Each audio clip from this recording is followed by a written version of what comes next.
Hello friends, today we are going to see restricted earth fault protection by differential system for an alternate.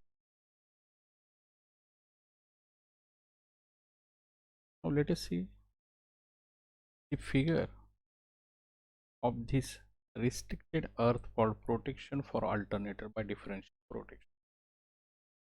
When neutral is solidly grounded, it is possible to protect complete alternator or a transformer winding against phase to ground fault. However, neutral is earth through resistance to limit earth fault currents. With resistance earthing, it is not possible to protect complete winding from earth fault, and the percentage of winding protected depends on the value of neutral earthing resistance and the relay setting. Now the figure shows the restricted earth fault relays in the differential protection for the protection of an alternator. During earth fault in the alternator winding as shown in figure, see here is the fault occurs on alternator winding. The current IF flows through a part of generator winding and neutral to ground circuit. The corresponding secondary current IS as shown in figure flows through the operating coil and restricted earth fault coil of the differential protection. The setting of the restricted earth fault relay can be selected dependent of the setting of the overcurrent relay. Now, if the earth fault IF occurs at point F of alternator winding, VAF, observe this, VAF is available to drive earth fault current IF through the neutral to ground connection. If point F, if point F is nearer to terminal, that is nearer to a neutral point, the forcing voltage VAF will be relatively less. Hence, earth fault current IF will reduce. It is not practicable to keep the relay setting too sensitive to sense the earth fault currents of small magnitudes, because if it is too sensitive, the relay may respond during through faults.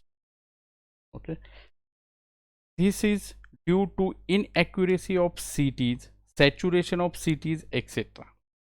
Hence, a practice is to protect about 85% of generator winding or alternator winding against phase to earth faults and leave the remaining 15% portion unprotected by the differential protection against earth fault.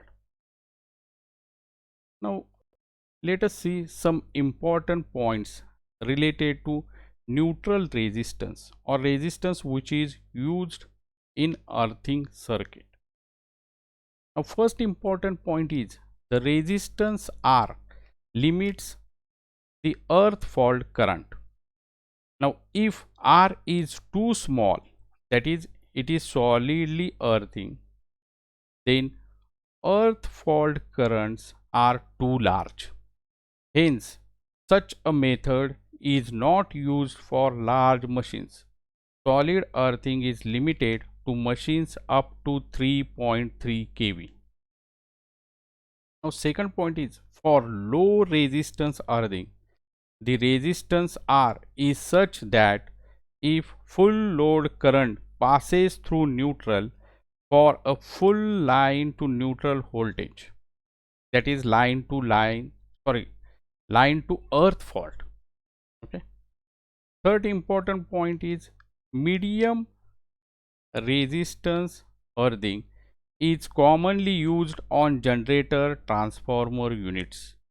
The earth fault current is restricted to about 200 ampere for full line to neutral voltage. Okay, it is used for 60 megawatt unit. Now next is in high resistance earthing, maximum earth fault current is of the order of 10 ampere. Such earthing is used for distribution transformers and generator transformer units.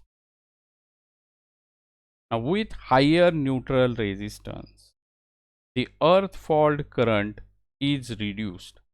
Hence, lesser percentage of winding is protected by the restricted earth fault protection. So let us stop here for today's session. Thank you.